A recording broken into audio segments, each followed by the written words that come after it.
Hey guys, it is Emma here, and we're going to have a pretty casual cruise chat today. There's so much stuff that's happened in the cruise world just in the last few days. I honestly feel quite knackered, as we say here in the UK. I have a special guest today. It is Tony from Lido, Loca, and I've been teaching him all about British phrases and things recently. So I'm going to bring him on board, and I have a question for Tony. Do you Chip, actually not Chip, know what cheerio, egg cups top of the are? day, governor. These are the things you've taught me, right? No, I Chip, haven't. cheerio. And you've learned most of it from Love Island. That's right. So This is I'm an not awesome documentary from the UK that I followed very closely. documentary. I'm not being held responsible for any of your English knowledge, but I think I've taught you quite a lot over the last, I don't even know how long I've known you. I'm There have assuming that everybody watching this knows who Tony is from the Lido Loca because you're cruise royalty. You're a no. massive celebrity. Stop it. Yes. Not true. Yes, you are. Not true. Thank you. But I have a very important question because Yes. you said, do Americans have egg cups? Honestly, do you know what an egg cup is? Yeah, I had an egg cup when I was 8 years old. It was in my magic kit so that I could do a little magic trick. But no, nobody's got egg cups over here. I think I know what an egg cup is. Is it like when you soft boil an egg and then you set it in there and crack it open? I've seen that on Downton Abbey. I've seen that on Downton. But Downton was what, 100 years ago? I don't know. We don't have egg cups. I personally, I don't eat eggs, so I think if maybe I did eat eggs, maybe I would have an egg cup. But no. I mean, you have it's America. Now. It's America. So, we like our eggs fried or scrambled or hard boiled. No, I don't know. I'm just making egg generalizations, but I always see these things, and if I find anything that I question about America, I just send it to Tony pretty much because you're my resident American expert, and you ask me things, and sometimes you ask me for British phrases that I don't understand, to be honest with you. I'm teaching so I'm learning British things. Phrases. That's correct. Yeah, I'm learning stuff about Britain from you, which is pretty cool. But it is a sad day for cruising here in the UK today. We just have new guidance that says do not cruise. Nothing more than that. To me, personally, it just feels pointless when the cruise lines have already said we're not going to cruise and then to be told you can't cruise. That's kind of just how I'm thinking about it. I think they'll probably change it in a week, 2 weeks. But do you have a best guess for when cruising's coming back?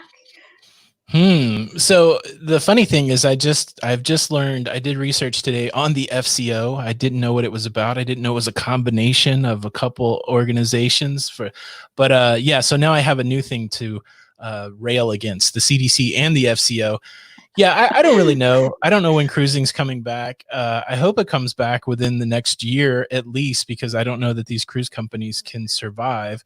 But everybody wants a plan, right? Like, I think it's very fair to say that viruses spread easily on cruise ships. That's the biggest hurdle to overcome, and you're not going to be able to fix that. So in the absence of being able to fix that, you have to have a plan if things go sideways. And until those plans come out in the UK, in the EU, in the United States, until there's a good plan that says if things go sideways again, we can fix it, I don't think cruising's going to restart because of the way it went when it went bad the first time. And that's really the hurdle they have to overcome. I don't know, man. I really hope it starts sooner rather than later. Me too. I kind of feel like, because we had these new EU guidelines and they said things like, before we can cruise, we need to think about, if we have to quarantine, where are the hospitals, where are the hotels? You have to have a plan for all of this stuff. So I kind of feel like the cruise lines here, they like had it in hand. They didn't need to be told just that you can't cruise. They kind of they're already thinking about it and they're quite happy not to cruise. But I'm still hopeful for British Isles cruises. There are a few cruise lines that are talking about doing them maybe September or October, which I think would be really, really fantastic and quite easy for me to do a British Isles cruise. Not really the same where you are. Yeah, we're in trouble because, we can't just cruise. We can't just cruise to nowhere. There's regulations in the United States that won't allow you just to go out and come back. We've got to get permission to go to the Caribbean islands. It's a lot of hurdles. This is my hope. And I had a conversation last night that really opened my eyes. I started doing some research today, back in 2018, there were 28 million cruisers, or maybe it was 22 million cruisers. But what was interesting, 11 million of those cruisers originated in the United States, and 11 million originated from the rest of the world. So let's just assume that U.S. cruising doesn't start right away. We still have half of the cruising population that could somehow go on a cruise and help cruising. And so, yeah, I don't know what's going to happen for us, but I get excited. Like I see that Ada Cruising is going to cruise in Germany. I see that Genting's going to cruise in Asia. Hurtigrutten's going in Norway. So those things should start pretty soon. And if they start and that they can prove that they can have a cruise without a challenge, hopefully that will spread across. So I don't know. Like, I wish they would amend some rules here in the US to do just like a cruise to nowhere. I would go out for a couple sea days. I don't have to go anywhere just to see what it's like, but I don't know. It's frustrating. Yeah. I think everybody's feeling it. Everybody a little tired of it. And at the same time, everybody's getting a little, at least here, we've been in the house for so long. We're ready to get out and do something else. Yeah, I thought 2020 was going to be an amazing year. And I spent all last winter saying, like, just hang on, guys. The sun will come out. It will be great. We'll sit in the pub. And then 2020 just sounds good, doesn't it? 2020? The new but decade. Now it's not. Yeah, no, it's bad luck. It's going to be remembered for this. But yeah, I don't expect it to stay like that in the UK for too long. The guidance, I think they'll get rid of it pretty soon. But it puts people like travel agents in such a bad situation, because now everyone is being told you have to speak to your agent or the cruise line if you have a cruise booked for forever. For once in my life, I'm grateful I work in insurance by day, because you guys must have had it. We got some super chats in here, Tony. This is from for Hudson's Dreamies account. Thank you so much, Bonnie. You're so good at these super chats, Tony. I need to get the little whatever your little man is that comes up and does things. I'm the voice of the little man, so I'll give you one super chat. There you go. That's it. That's the voice of the super chat. Yeah, Tony, you've been very busy with live streams lately, and I don't know how you do. You do a new video every day, pretty much, don't you? Yeah, I've got one coming out later. I was on when you mentioned noon, I was like, oh, that's right in the middle of my upload schedule. Let me see if I can get this thing going earlier. So I'm excited. It's ready to go. And now, normally I don't have an hour before my video launches, so I'm sitting here like with anticipation, like, oh, should I just launch it now? But I have it scheduled. Yeah. So, yeah. I did mine today for 7 a.m., which made me very nervous, because I know I made it, I know what's in it, but the fact that it launched while I was asleep and there was a good hour there, I was thinking, I mean, I pronounced a few things wrong and there's comments about that and stuff, but I thought, what happens if I did something awful and I'm not there to immediately delete it when you're watching it for those first comments, just to get some sort of. But yeah, I don't know how you do it every single day. I'm doing 1 or 2 a week, and my goodness. But I have to admit, I try and watch all of your videos, but I watch them at 2 times speed so that I can get through them. I'm surprised you can understand my accent at 2 times speed.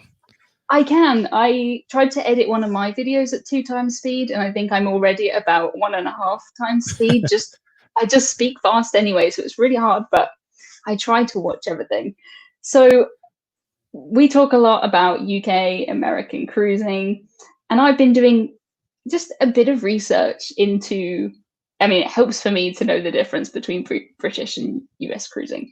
And one thing that not annoys me, but makes me a bit envious, is you guys, when the price goes down, you can adjust things, you can get refunds. And here, if you buy something, it goes on sale. It's like, oh, you just booked it the wrong time then. Has that always just been like that and I've never known about it? Or did certain cruise lines start doing it and then everyone else thought that was a great idea? Yeah, I can't 100% speak for the cruising industry, but culturally, that's usually the way it works for us. There's such so lucky. The way our commerce works here is there's such a competition to get the dollar, to get people to buy stuff from you, that like price. I don't know. Do you guys have price matching at a store? Like if say.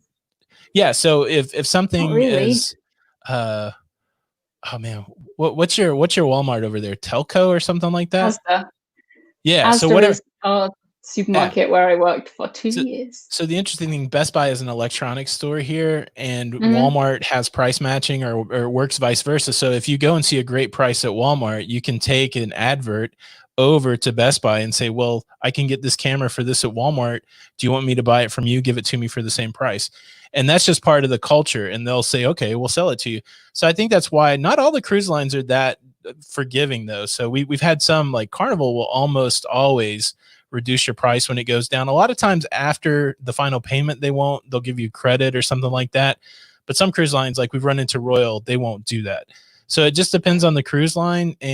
But it's really nice because, you watch those price drops. There's a tool in the, like the Shipmate app or something like that, where you can watch the price drops.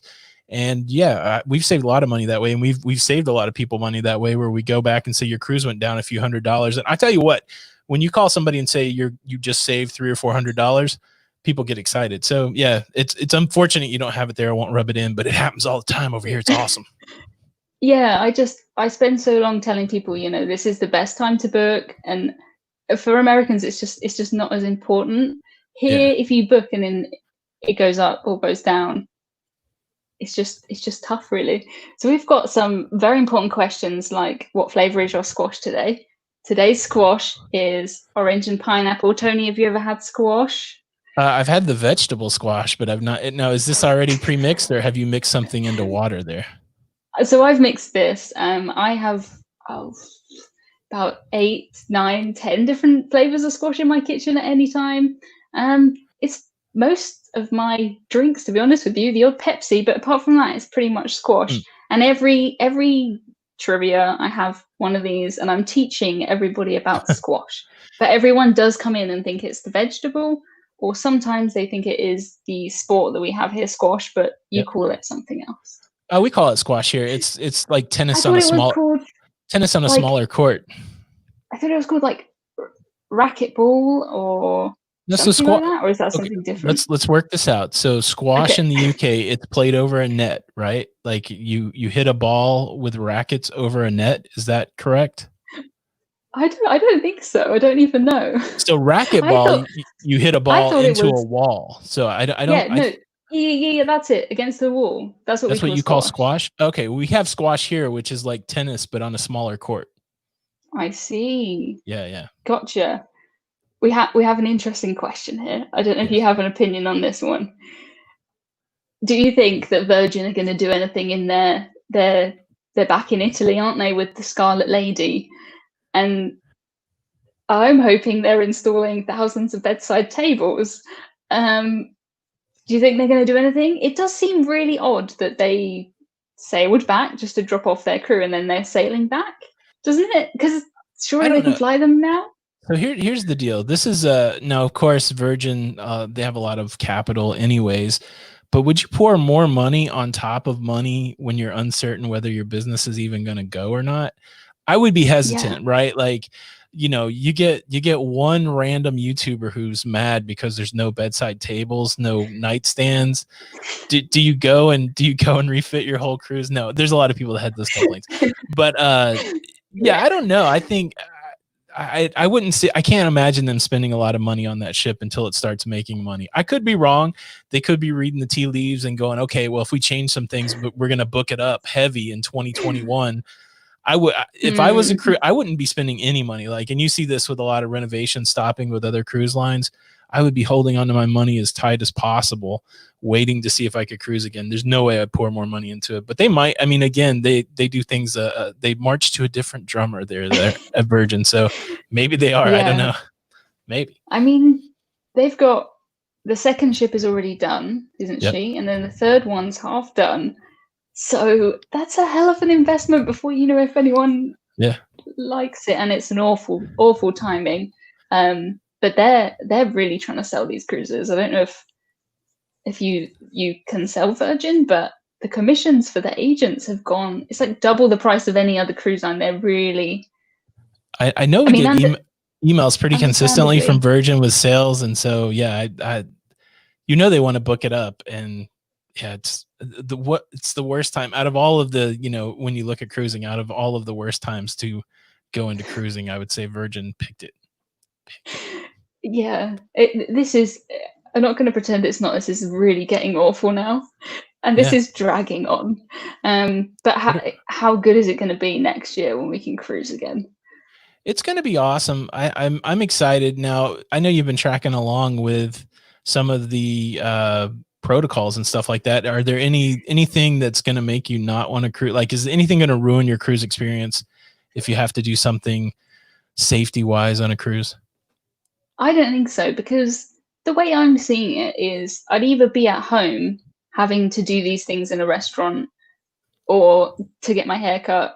So I would prefer to be on a cruise rather than at home, even if I hear a lot of people who say I'll never cruise again if I have to, wear a mask if we're confined. But if you have to do that at home anyway, it doesn't really make that much difference to me. I prefer to be on a cruise, but yeah, I don't think so. I think most of the guidelines are common sense. Some of them I'm not sure how they're going to work in reality with the amount of passengers, but nothing's really putting me off yet. How about you? No, I think that makes a lot of sense. The thing I was thinking about, and I think I saw a post where you said you've booked a cruise and you've actually booked a balcony, which is kind of not Yes, normal for you. not We've me. started booking more balconies. And so for me, I've been here and I've been very fortunate. We moved to Florida right before the beginning of the pandemic. And but we moved from a small apartment and we got a rental place here that's bigger and it's got some amenities like a swimming pool. And so Yeah, it's not you're been bad. cool. We've been hunkered down for I don't know how many months it is, 4 or 5 months, and it really hasn't been bad. But the idea to me, I would love to go on a cruise and just enjoy a balcony cabin, right? Like I'm okay with that. Most of the time you don't spend a lot of time in the cabin, but in a circumstance where I could just go and open the door and look out onto the sea and just do that, I would love it. And if that required me to do some things in public areas, cover my face, or stay an arm's length away from a stranger, I could do that. Yeah, I think for me, I'm not the most sociable person when I cruise anyway. I tend to go on a cruise to spend time with the people that I've gone on a cruise with, if that's, my friends or my family, because I at home, I don't sit down to eat dinner at a table at all. So even just doing things like that with my family or my friends, that's kind of what I'm there for. I know a lot of people do cruise to meet people at Yeah. bars and share tables and stuff like that. And if you're cruising solo, not being able to do that kind of thing, I totally get why some people wouldn't want to cruise anymore. But for me, staying away from the other passengers, like that's fine. Not a problem, right? Not really. But I don't know if that's just me being a bit antisocial. But I think if I look at what I actually do on a cruise, nothing really going to change that much. This was interesting. Out of the, I looked at Cruise Industry News had a recap of ADA's new protocols. They bullet pointed it, which was good for my brain. One of them that was interesting, and I don't really drink that much, so I don't spend a lot of time at the bar. But they said there's not going to be any seats at the bar. Have you even thought? I didn't even think about that. So I guess it's just going to be a walk-up bar, and then you could just mingle around, walking around. But that's pretty wild. Like I couldn't I don't imagine know. going to like an atrium of a cruise ship and there's just no seating at the bar. It's gonna be weird. Yeah. I mean, here pubs have just started to open, and it's the same sort of thing. There's no seats at the bar. There's no standing around either, though. You're not allowed to stand anywhere. It's you will sit in these specific seats that we have for your tables, and you'll sit there for a specific time, and then you'll leave. That's kind of how it is in the UK at the moment. So I imagine similar-ish things on a cruise, but sometimes cruise bars get very busy, don't they? So I don't Yeah. know if it will just be like no, max capacity, move to the next one, maybe. This might be interesting. I don't know how many US people that we have out there. It took me most of my life to understand what pub stood for. Like you would think that's obvious, but it must have been some sort of TV show where they were restoring an old pub. But I wonder how many Americans know what pub is short for. I just thought it was a word. I just thought pub meant bar. I didn't know that it was a shortened version of something else. So if you're from the UK, don't answer this question in the chat. But if you're from the US, what does pub stand for? See if anybody I got gets it. so many comments that want Hudson, and I bought you Tony instead of Hudson, Yeah, I'm not a but cat. still, we've got plenty of requests. I have these dreamies right here. All right, Carolyn B got it. Um, I wonder if she knows. but Is Dreamy the cat treat? Because I just got woken up. yeah, I can't remember what it's called in America, but it's something slightly different. But we have Okay. just loads of requests for Hudson. Where is Hudson? I'm sorry, he's a cat and he wanders off and he likes to have a sleep. Everybody And knew what sometimes, pub was except me. I feel bad now. do you think? Well, a lot of people. Well, some people just put pub is a bar, which is That's true. true. But yeah, public house. The public house. I was speaking recently to Sean and Steph, who are American, and they took their P&O cruise, 2 P&O cruises, and I was talking to them about kind of the differences, and they said one thing that surprised them on P&Os, they never saw anyone ever send food back. Really? Yeah, I've never sent food back in a restaurant in my entire life, or seen anyone do it. I don't know if they're used to that in the American cruise lines, but here that was one thing they said that just everyone just seemed to like just get on with things. I've got horror stories for you. So when I was, gosh, I think I had just turned 21. I was 20 when I started working for this restaurant in a big resort in Nashville, Tennessee. It was a fine dining restaurant. I was 20. I started out as kind of the busboy, the person that cleans the dishes. They called it a server's assistant, but it was fancy. Everybody wore tuxedos. It was that kind of restaurant. And then eventually I became a server at that restaurant. So I worked at that restaurant from 20 to 24. And I would never send food back at a restaurant because of the things. Now, I never personally did anything to food that got sent back. But if you are not a nice person to the wait staff, and sometimes in those higher end restaurants, people treat you as if you're nothing, sadly, and they will mess with your food. So I do not, as a habit, because I've lived that life, I do not ever send food back. I will ask for new food. But I will do it in the nicest way possible, but I do not send food back. I wouldn't advise it. Sometimes you just have to chalk it up to a bad meal, walk around the corner, sit back down and do it again, especially on a cruise where it doesn't cost you anything. But yeah, I'm not complaining. I'm not giving anybody a hard time when they have access to the food I'm going to eat. So that's my tip. That's a global tip, I think. Yeah. I like that. I've seen some people, the way they speak to staff on cruise ships, and it just makes you so. Yeah, I remember I was on an MSC cruise, and there was a man there with like quite an old guy with a very young, pretty wife who was there consoling him, genuinely on her knees next to him, being like, "It's okay," because she ordered an appetizer as a main, and it came out before his main, and he was genuinely like so angry at these people. It was maybe a salad or something, and they're like, "Oh, I'm so sorry, I'll bring it back." And he was, I don't know how they deal with it. I wouldn't be patient enough. You know, it's hard. And the interesting thing, at least for me, what I've seen from the folks that work on the cruise ship, I mean, they work a lot. Like I just struck like, okay, look, there's two sides of the thing, right? You've worked hard. You've made money. You've invested that money in a vacation, in a holiday. You want it to be great. I get that aspect of it, but just because you paid your money doesn't mean you can like all of a sudden become a horrible human being. But you see it a lot on cruise ships. Like, you know, people are like, I paid for this cruise. Yeah, everybody paid for the cruise.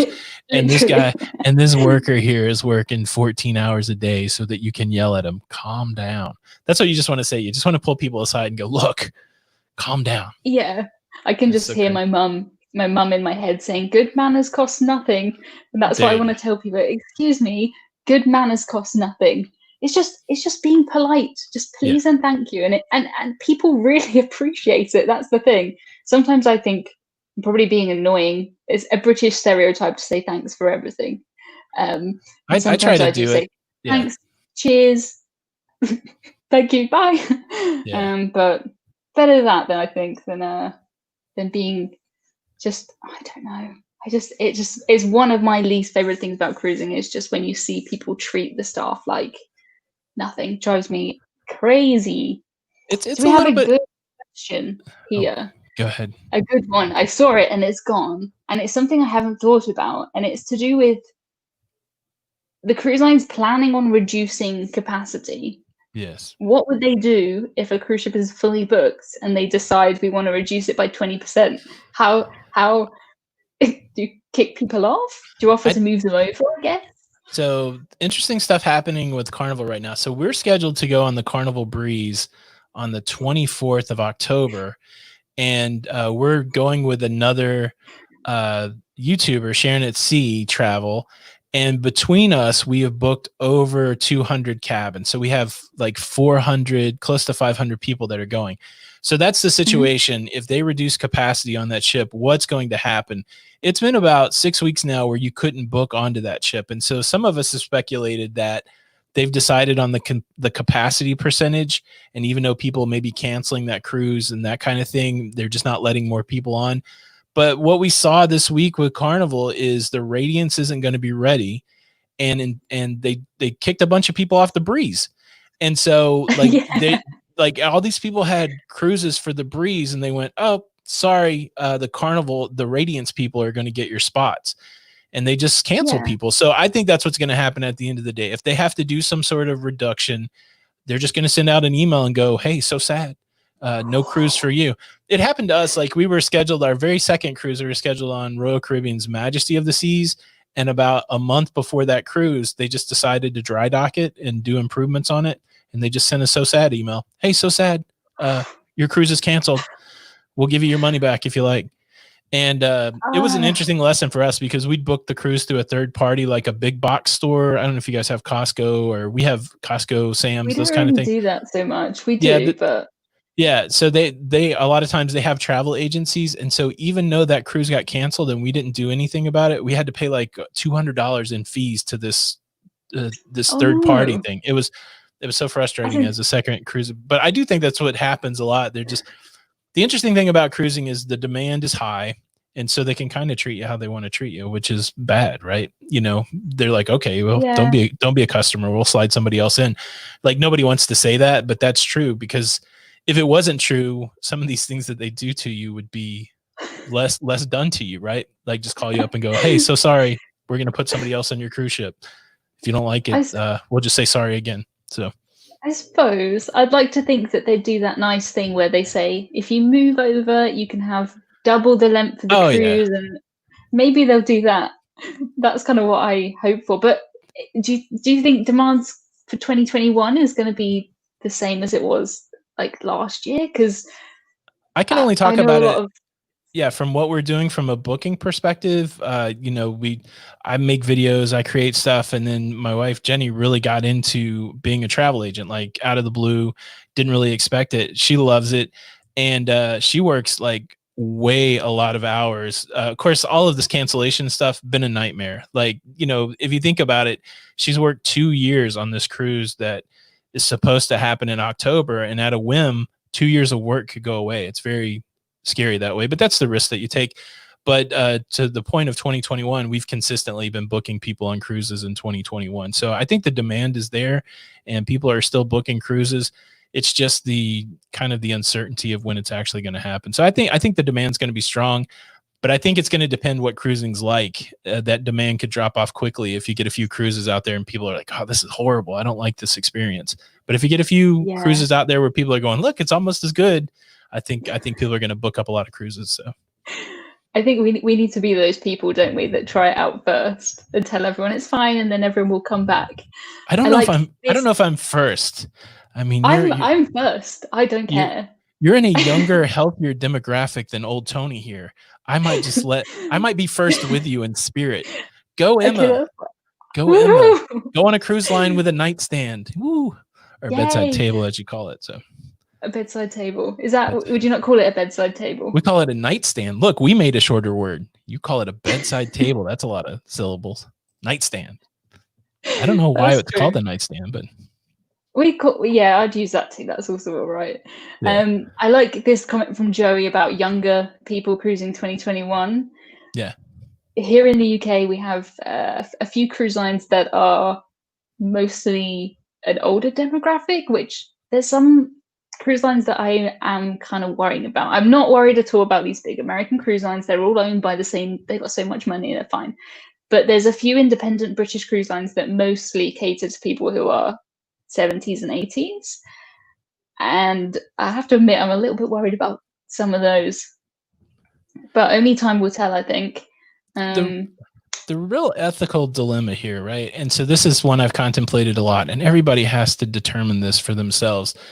You know, should the government put regulations in place to protect people that statistically could be harmed, right? So if we say there's a certain age group that the numbers show could be harmed, if there's certain pre-existing conditions, should the government step in and make sure that those groups are protected, or should personal freedom and responsibility take the place of that? And so should everybody be able to raise their hand and go, I'm willing to accept the risk, I've done the research, and if I get sick, I get sick. And to me, that's the rub, right? That's the thing that's going on right now between, you know, and Yeah. I think at some point, I think at some point the government will step away and people will have to make that decision. So if in 2021, if there are no restrictions, I think older cruisers want to cruise. Those are the people with the money. Those are the people with the lifestyle. And if they're willing to take the risk, I think it's going to happen. So, but that's a challenge because, you're talking about life and death in some certain, circumstances. So I really think I would hate to be the one making these ultimate decisions, Me too. It does make it difficult for older cruisers, though, even if they can cruise. My grand's in her 90s and she is still cruising. And I know if they let her, she would be back on a cruise right now. But things like travel insurance, how is she going to get travel insurance? Right. No. Yeah. I mean, we're fine to do British cruises, just stay here. But I did one British Isles cruise and it was fun. It was really fantastic. We went to Loch Ness, tried to find the Loch Ness monster, and went to Dublin and all this stuff. And it was really good. I never considered a British Isles cruise because I thought I know Britain, but it went to places I'd never been to because I always fly to the Mediterranean or Caribbean. I never think I'll go to Scotland. It never crosses my mind. But I'm really interested if they start doing them sooner than further away cruises. Definitely to head back. I think you should do one. I think you'd really like it. I can't get out of the country, but yeah, I mean, I don't think I'm allowed to go to the UK. I'm not allowed to go to Europe. I don't think I'm allowed to leave, so I can't do much traveling yet. But I'll just have to watch from the sidelines. I would love it. Like I talked to some folks I talked to some folks in Norway yesterday, and they were like, yes, you have to go to the Med, going out of Barcelona. So I have a whole list of places after talk. I would love to come to the UK and just explore the UK. And then I would love to go to the Med, and then I would love to go to Australia. And like, it's funny that I've gotten all these desires right smack in the middle of a time where we can't travel. So at least it was kind of funny. So the other, I'll reveal this. We ran out of Love Island episodes. So we started watching another documentary series called 90 Day Fiance. And I've been watching that too. Yes, this is fascinating. And so it's kind of funny. Jenny's like, oh, we should go to Russia because we've seen a lot of people from Russia. And what's funny, in my passport, I have a stamp from Cuba. I have a stamp from China. And then if I added my stamp from Russia, I would have all the communist countries, covered. And so I'm sure that would raise some red flags in my country. Like, why are you only going to communist countries? So I need to go somewhere that's not necessarily a communist country. Yeah, well, if you come here and do a 2-week cruise up to Russia and back, then you'll get in, 8 different countries. So that would be a really good option. I did that. To Russia from the UK? Yeah, I did that. I did a 14-night cruise, and it doesn't end, but the place you're going is Russia, and we spent 2 days there, and then you sail back. Really nice. You get to see so many places that, I don't know. I really love St. Petersburg and visiting Russia, but it's not a place where I'm just going to go for a weekend to Russia because it's hard. It's hard to travel around Russia, and even if you're on a cruise, you're pretty much on a tour. You can't just wander off in Russia. You have to have a specific visa. So things like that is so much easier to do on a cruise. And definitely come here because I would love to send you on like a P&O cruise, a very British cruise line. I'd love to see you at like afternoon tea, your chip puddings for dinner. Up, yeah, I think you'd really enjoy it. Yeah, we have more cruise lines here than I think most people from America realize because we're not advertised to you. It's really hard, I think, for Americans to book P&O cruises. So I've heard you have to either book direct or with a couple of agents. It's not widely advertised. But if you're going to come to the UK, you might as well go on a British cruise line and be surrounded by. Think of how many things you would learn, how many phrases you would learn in a week or two with P&O. So I'd love to see you do that. I think that would be great. Sounds fun. I'm definitely putting it on the list. The idea that I could go, to Great Britain and get to Russia from there and go all the way up, like, I guess it goes up by the Scandinavian countries, right? Is that how you get to Russia? Yeah, we did sort of Sweden, and our stop in Norway was cancelled, but we were supposed to go to Norway, and it does like Finland, Estonia, all those places. Really, really cool. Germany. So it's a real mix in one cruise, which is, I really like being where I am, because I can cruise to Norway, I can cruise to the Baltic countries, to Russia, I can cruise to the Canary Islands and go to Tenerife, I can cruise to the Mediterranean from here, I can cruise to America from here. So for me, I'm planning on sticking closer to home in the foreseeable future, just because it's easier. So the cruise I booked yesterday is on Anthem of the Seas. Very excited for Anthem of the Seas.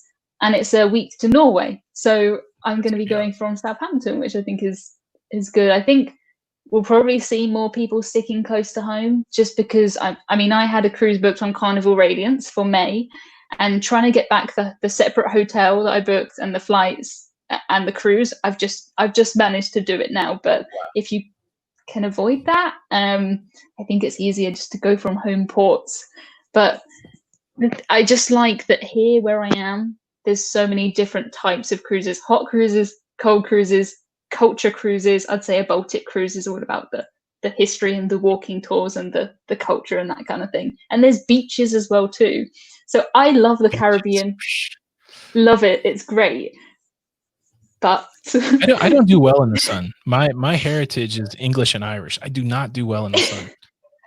I like the sun, but nothing compared to the heat you have. I mean, I've been watching your videos where you've been going for walks and things, and just the thought of walking outside, I have to do a little better planning. Like, I'm so committed to my schedule that I'll have that video up on Wednesday. I should do the walk sometime before Wednesday, but no, here I am Wednesday afternoon out in the heat. So I've got to do better. It's a very different kind of just way of life from us here. We walk everywhere, walk to work. Now I'm quarantined, but I'm going on walks all the time. And the thought that, on the hottest day here, it's nothing like what you have over there. So it's not bad. It's been good. The thing is crazy for us, just mentioning that you can cruise close to where you're at. We moved to the place where there's 5 cruise ports within 4 hours of where we live. That's the crazy. Timing is so tragic. Like, it's like the port of Tampa is an hour from here. I could go get on a cruise ship if it was, every week. And it's all right, I'm done lamenting, but still, I was like, we made the move on purpose out of the middle of the country to down to where the water was. So I think you've done well to quarantine in a place with a pool, though. Yeah, it's worked out. I really wish I had a pool. It makes me very envious. Very, very envious. I didn't know that I would like it, but when we were moving here, I'm adverse to the heat, and this was Jenny's nice ploy. She was like, "Look, if we move, I'll make sure that we rent a house with a pool." And I'm like, "Okay, let's do that." Yeah. And it has been great during the quarantine because it feels like a separate place. So I can see it out the window there. But the cool thing is, when my work is done, I just kind of close all this stuff down, and then it's like there's a whole nother place, and it's good for exercise. But I'd still like to get around somewhere. Yeah, I'm working from home in my day job, and it feels there's just no reason for me to go anywhere or do anything. So I feel like I've been literally in this same room. This is the same room where I do YouTube, where I do live, where I work from home, where I relax, and it's just everything is the same right now. If you told me this, honestly, last year, that this is where we would be, I don't think anyone would really believe it, would they? Even when it started to happen, I remember saying that in a video. Like, I was watching what was happening in Italy, and I was watching them shut down, and I just made a comment that said, hey, life is going to change in the next couple of weeks. And I got flamed so hard, like, oh, you don't know what you're talking about. And never in a I would told you so kind of thing, but I just like somehow I saw the train coming, and I just didn't think it would last this long. I really didn't think that we would be. I was waiting for some super scientist to come up with a fix. You know, we're very smart people across the world. I thought somebody would fix it, and that everything would be lovely. And wow, it. You know, and look, it's all relative, right? I think we'll look back on this and say, you know, we've been inconvenienced for 4 months.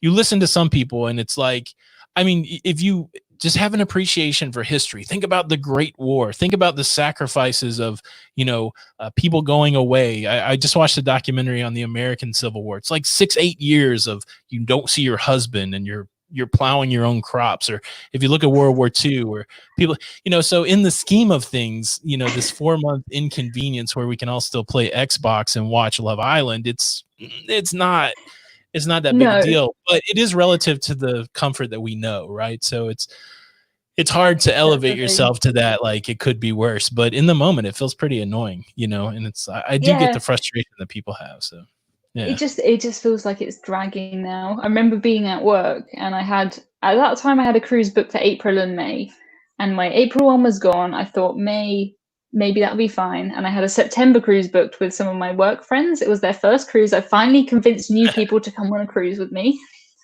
and we just said, you know, oh well, it better not cancel our September cruise. And that was hilarious. I remember how funny that was. Like, ha, you know, There's no that's way. 6 months away or something. That's ridiculous. And then I left the office, so I haven't been back. I'm still working from home, so things have escalated. I like this comment from Stephen. It fits in well with our comment about history and stuff, because the cruise industry itself has already been through all of this stuff before. They Right. keep saying that this is a generation defining event for us.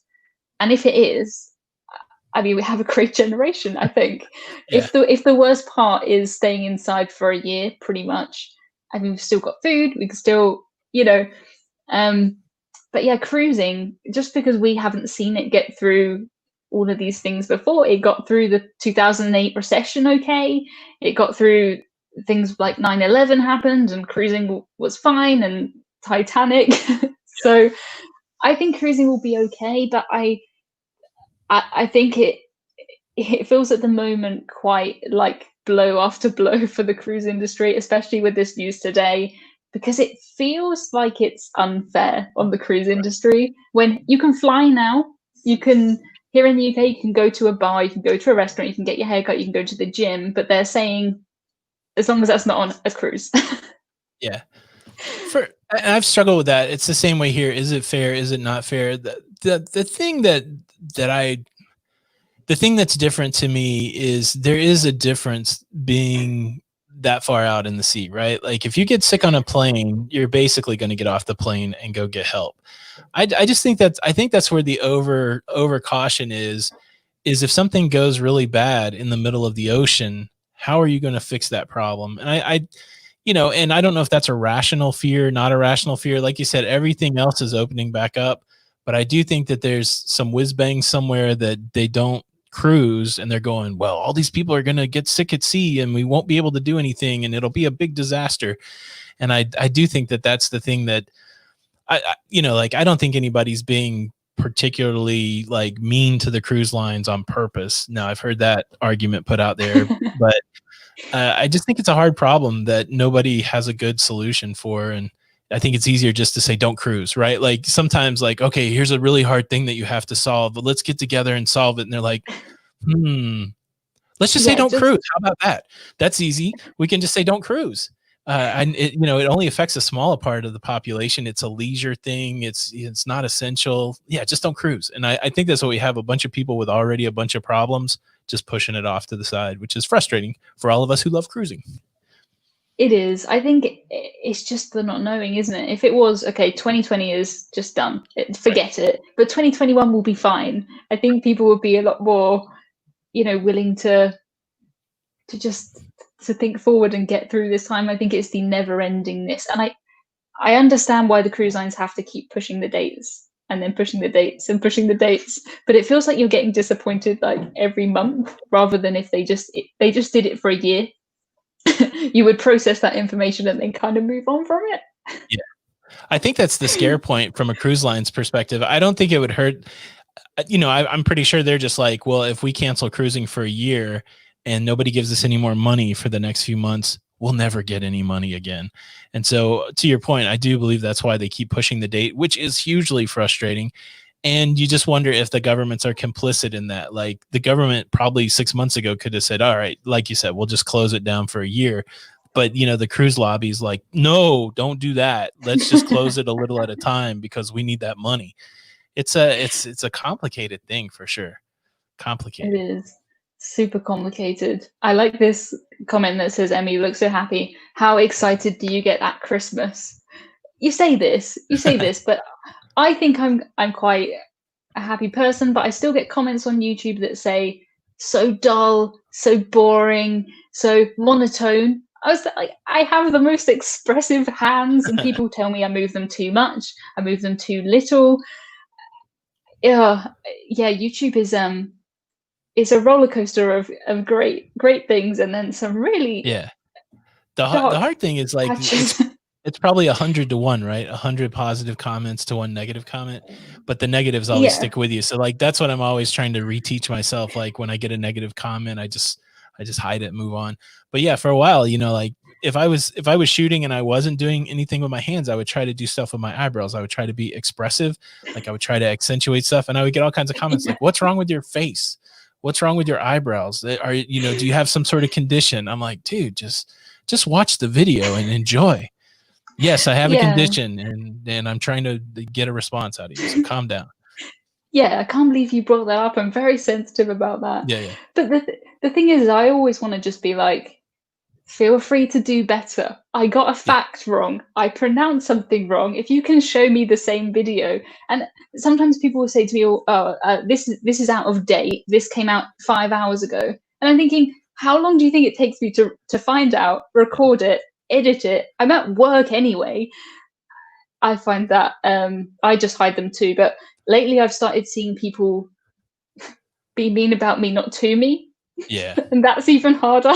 Yeah. No, I try to just ignore them too. But yeah, you're right. You remember the mean ones. I remember my meanest one that said I was everything that was wrong in the world. Everything wrong in the world. That's not nice. Like giving up my free time to just talk to people on the internet. That's the worst that's in the entire world. What is since this references Christmas, what is your Christmas tradition? Do you open gifts on Christmas Eve, or do you open gifts on Christmas morning? Or were you an annoying kid like myself that I always got to open something early, or my parents would throw me out of the house? How do you normally do it? I normally don't open anything early, but what I'm trying to do as a tradition is go on Christmas cruises, because it's so much better than. I love Christmas. It's great at home, but sometimes it's really nice to just be away for Christmas. I've done 3, and I would do them every year. You don't have to worry so much about the presents you've got people, because the cruise is the present. You don't have to cook. You don't have to wash up, as we would say here, do the dishes, whatever you call it. It's just so much more relaxed, and it's strange because I did one Christmas cruise with MSC and the other ones with Norwegian, and the Norwegian ones were very Christmassy, what I think of as Christmas, apart from we had mashed potato with Christmas dinner. That is not Christmas dinner. No mashed potato at Christmas? Roast potatoes. Should be roast potatoes. Roasted hands potatoes. Down. But apart from that, it was very Christmassy. They did kind of Christmas shows. They did Christmas carols in the atrium, and it was very Christmassy. And then we took the MSC Christmas cruise, and it was, I don't know if I just don't know what Italian Christmas is like, but it was like there was just no Christmas. Pasta. It was great. Yeah, it was great being away. But yeah, I'll show you a picture of my Christmas dinner. It was unlike anything I've ever seen before. It was. What's the protein for your Christmas dinner? Is it ham or turkey or beef? Turkey normally. Yeah, turkey, I would say turkey is the Christmas thing, which they did do turkey. It was turkey, but you've cruised with MSC. The MSC food is different from what you would Yeah. probably be used to in America or Britain. So For it was sure. kind of a Mediterranean take on Christmas, and in the theatre they sang Jingle Bells, but it was very obvious that some didn't speak English, and it was so funny. That was Do my. you like the MSC entertainment in the theatre? I do like the MSC entertainment in the theater because they have a commitment to circus acts. They do. European type circus acts, which I like that. I juggle. I enjoy circus performance. I like magic. I like those kind of things, but I also like music and I appreciate like opera. But the point that you made is very interesting. We saw a lot of English singing on our last MSC cruise, but none of those folks are primarily English speakers. And so it really does change the way that you hear the music when somebody who doesn't speak English, like when I would sing in high school, I would sing primarily in Latin and Italian. And I know if an Italian person heard me sing Italian, it's just me mimicking the syllables. It's not any kind of comprehension of what I'm saying. So I think it's the same thing when you have non-English speakers singing English words. You end up with like a different emphasis on different syllables, and it's very noticeable. But I like it. I like the MSC entertainment again for the strength acts, for the ring acts, the aerial acts. I like the fact that it's not just song and dance, and that you can see something different. So to me, I behind Royal Caribbean, MSC is my favorite entertainment. Oh, really? Yeah. For me, it's bottom out of the 8 cruises. Oh, you don't love it? I think. Yeah. Absolutely bottom. I like Cirque du Soleil, really, really good, but haven't Cirque du Soleil gone a bit bust lately? So I don't know. I haven't followed Cirque, and yeah, I think they're in trouble. So I don't know if they'll be on MSC cruises, but their entertainment is very interesting. But I remember watching. Have you seen the show where they go into the phone? Maybe you would remember it. It's really, it's like having a migraine.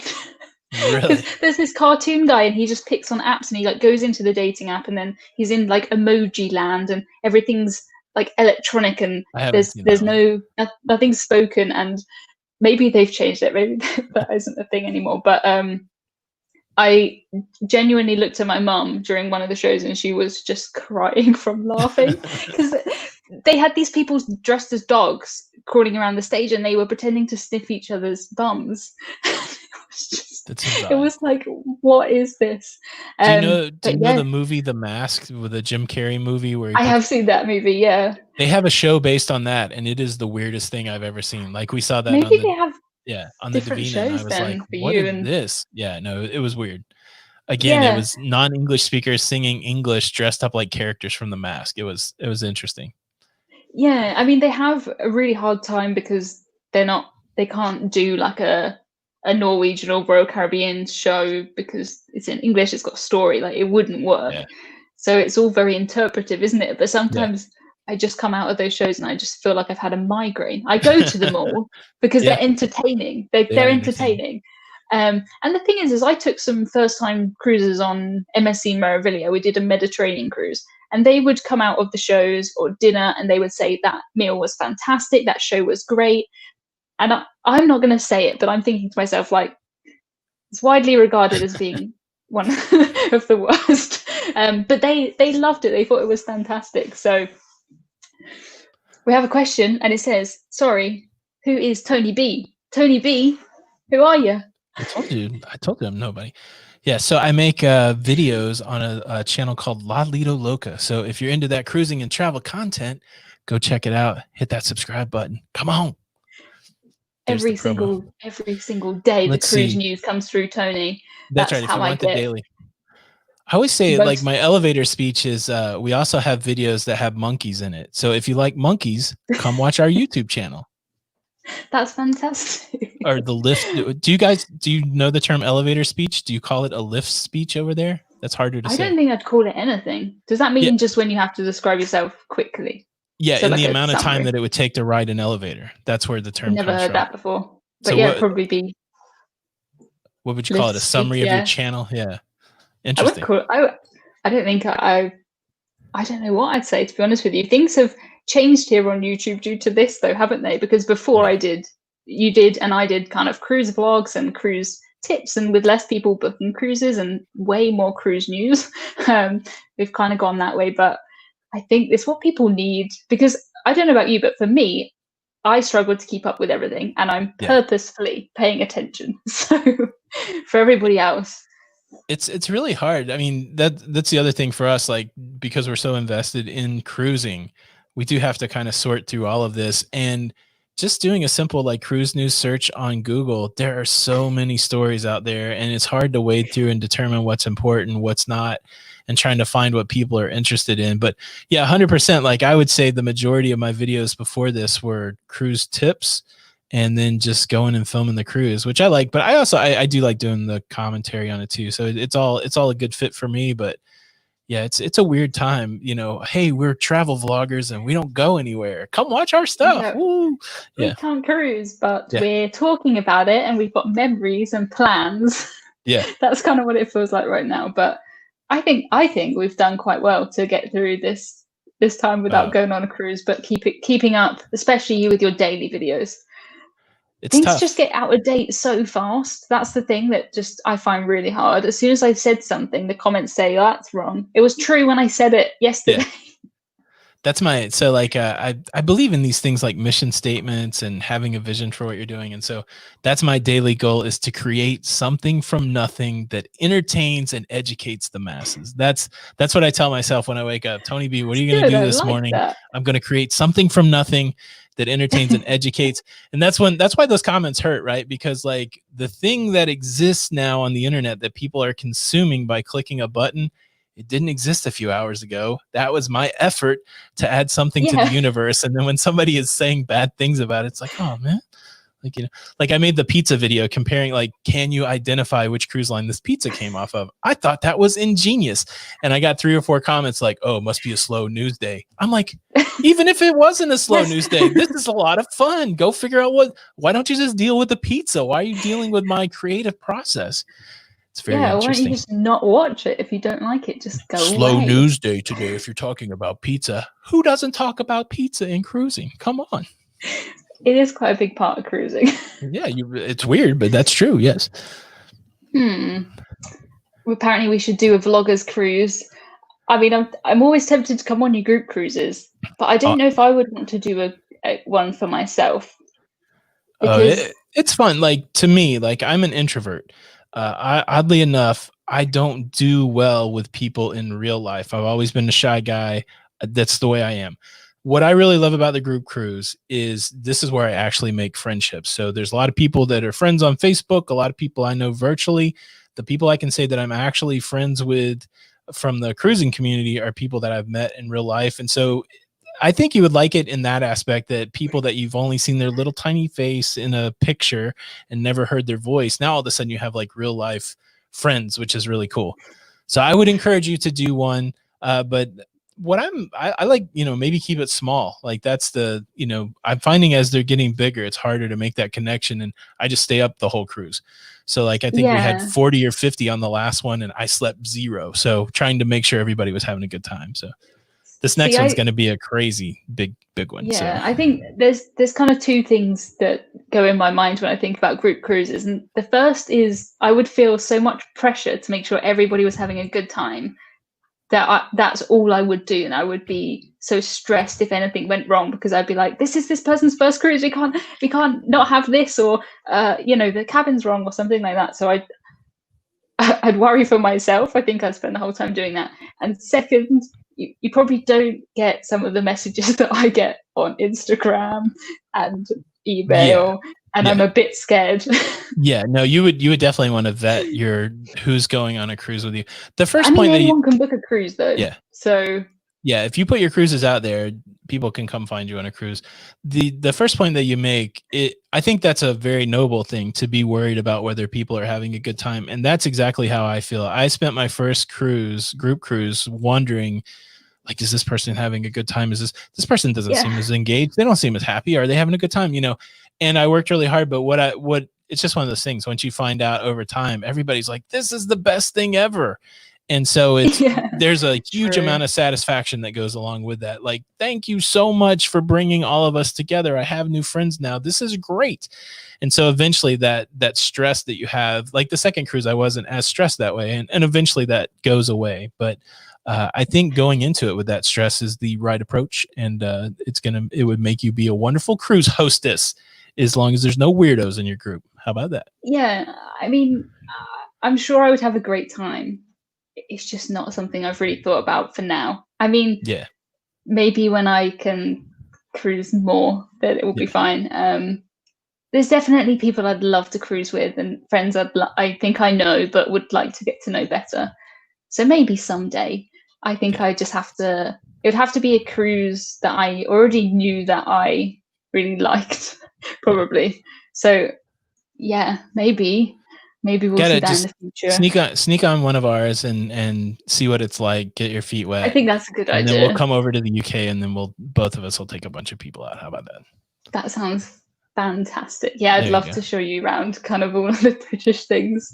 So we have hit our 1 hour, which felt like about 10 minutes. So thank you so much for talking to me. Time flies when you're having fun. Oh yeah. We've got so many people in here, so many names I recognize, so many new names, which is really, really exciting. If you have never seen me before, my name's Emma, and I have all kinds of cruise related stuff on my channel. So please subscribe, and definitely subscribe to Tony too. And I will be back next week. I think I'm going to do a cruise trivia next week. But I think that's it from us this time. And say bye, Tony. Yeah, thanks everybody for being here in the chat. And Emma, thanks for having me here. It's good to catch up with you. Thanks for all the behind the scenes tutoring on all things UK. I'm definitely, like, we have a kettle in our house now, thanks to you. That's crazy. I'm so proud. So proud. We're heating water up like crazy people over here. It's very, very liberating. But thank you for having me. I appreciate it. Okay, goodbye, everybody.